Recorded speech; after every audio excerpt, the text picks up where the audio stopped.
What's up, everybody? Happy Wednesday. Hope all you're having a great day so far today. Getting into this episode of GH, it's about damn time some of these relationships are moving along, because at the pace that these relationships was going was insane. Like, my great grandmother used to move faster than these relationships are moving, and that woman was in her 90s with arthritis in both knees, and she still moved faster than all these relationships. Like, that's insane. I'm like, listen, I got bowel movements that move faster than these damn relationships. I'm just saying. Like, damn, move this shit along, please, and thank you. It's about damn time chasing BLQ. Stop pussyfooting around. And even Chase was like, you know what? Let me get this shit out before somebody interrupt us. Because every time I try to have an intimate moment with you and be real with you, somebody come barging in, busting in, and they interrupt us. So let me just tell you how I feel. He was like, you're passionate, you're extremely sexy, running down all her character traits. And they started kissing. I said, it's about damn time. And I totally get where BLQ is coming from. She's afraid. I mean, anybody stepping into a committed relationship is going to be, afraid.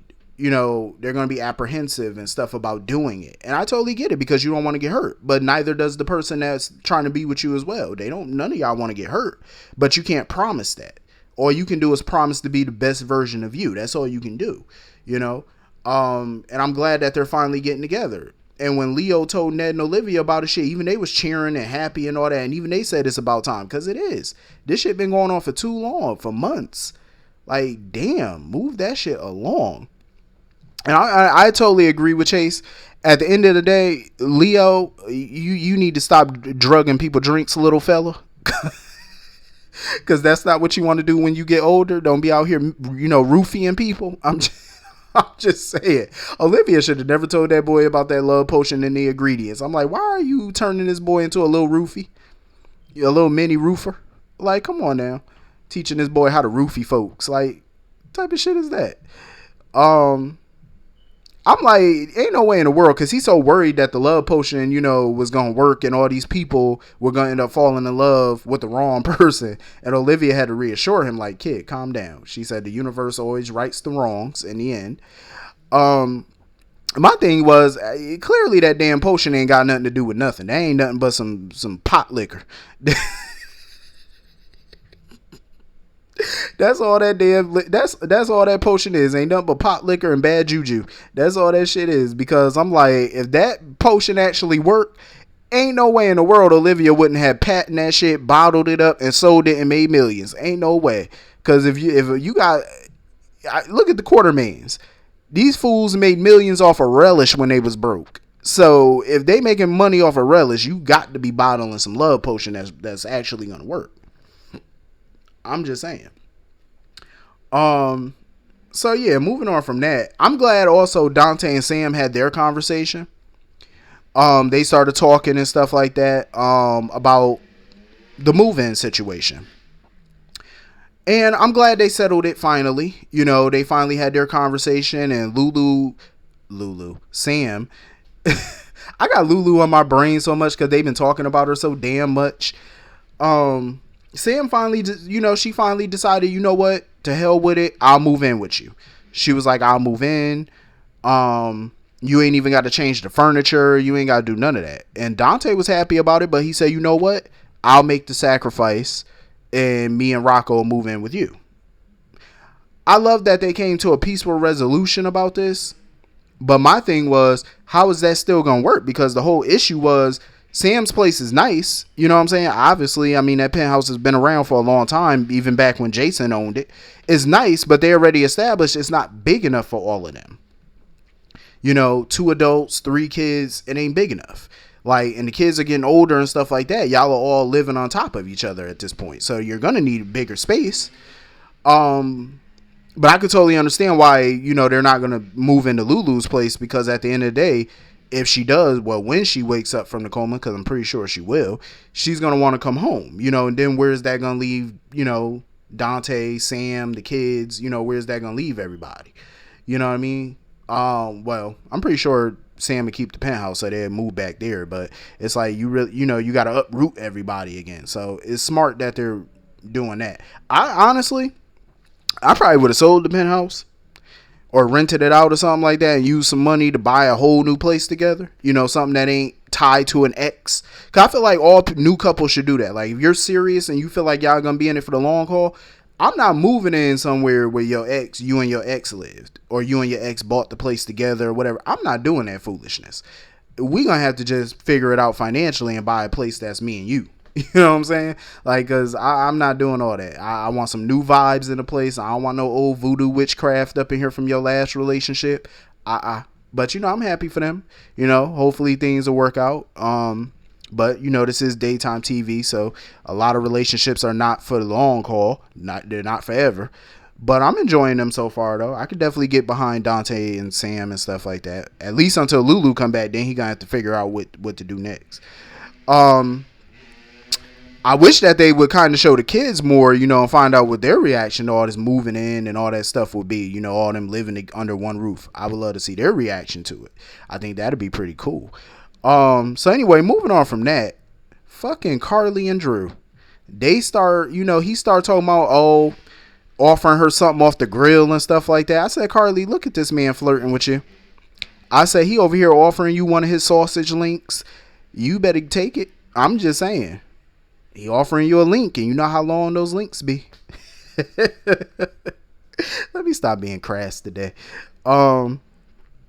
But yeah, they pretty much picking up on that vibe that they both flirting with each other and stuff like that. And Carly admitted that she was trying to tone it down because she didn't want to, get the wrong signal, mixed signals and stuff like that. And Drew was like, listen, I want you.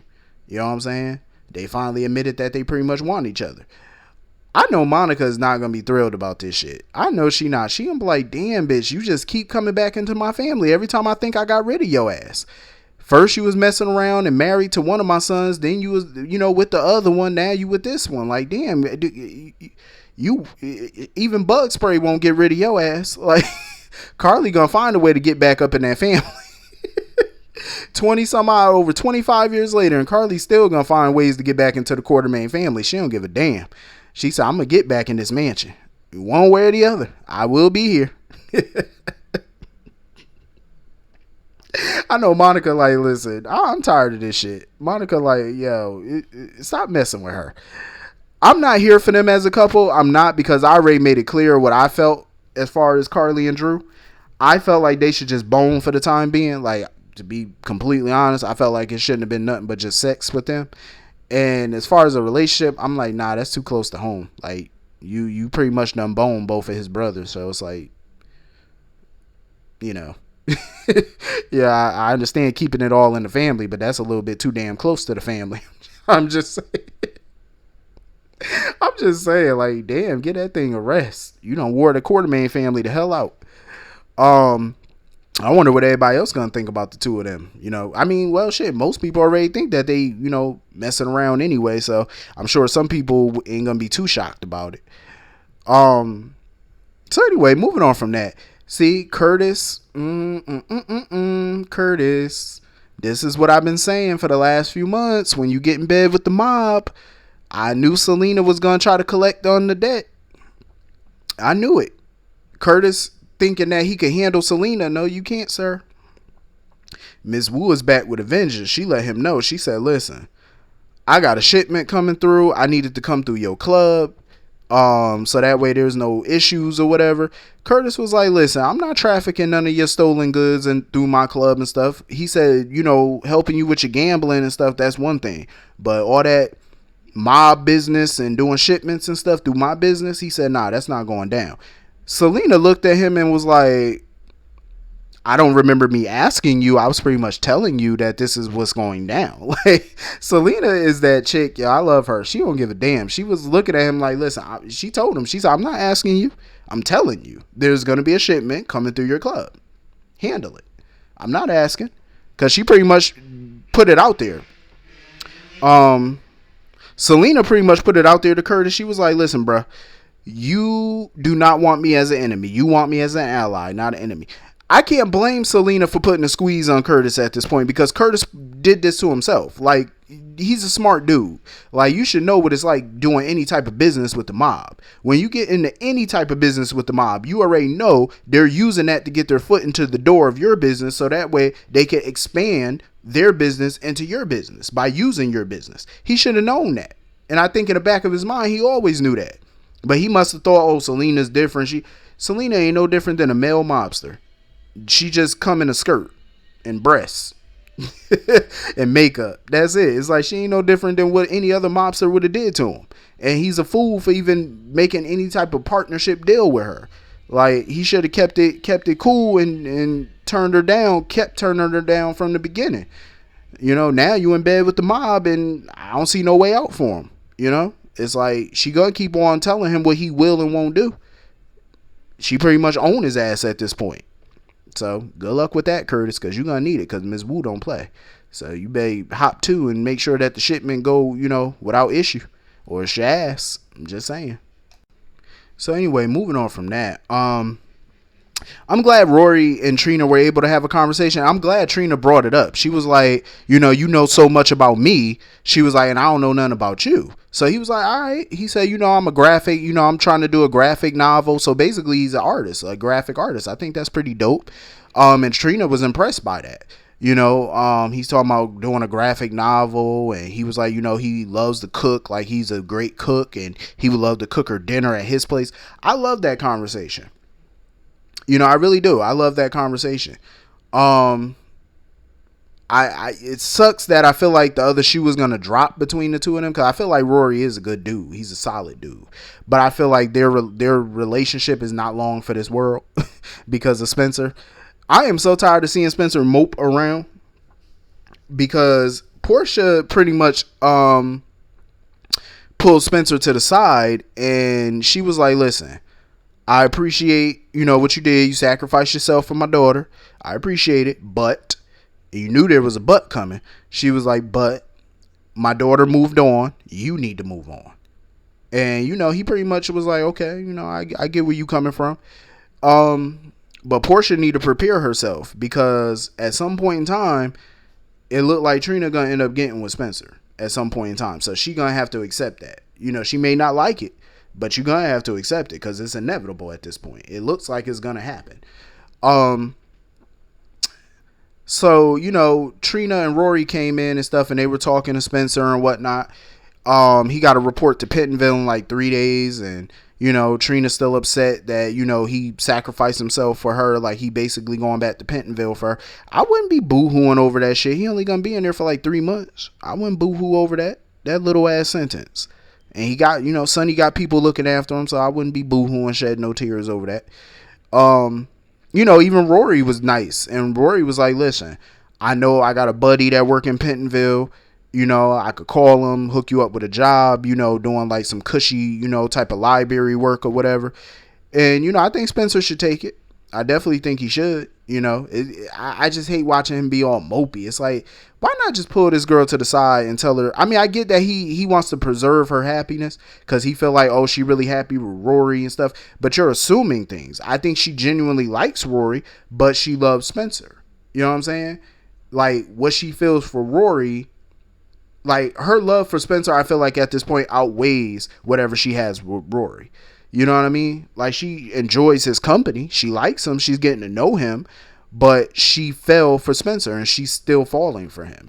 Even if she might not say it out loud. But she wants Spencer to be honest with her about how he feel. And he feels like, oh, let me just keep quiet about how I feel, so I don't mess up what she got. It's just a lot of miscommunication and misunderstanding. If he just been honest with her, they'd be together right now. Because I think that's really what she want him to do. She want to hear it from his mouth.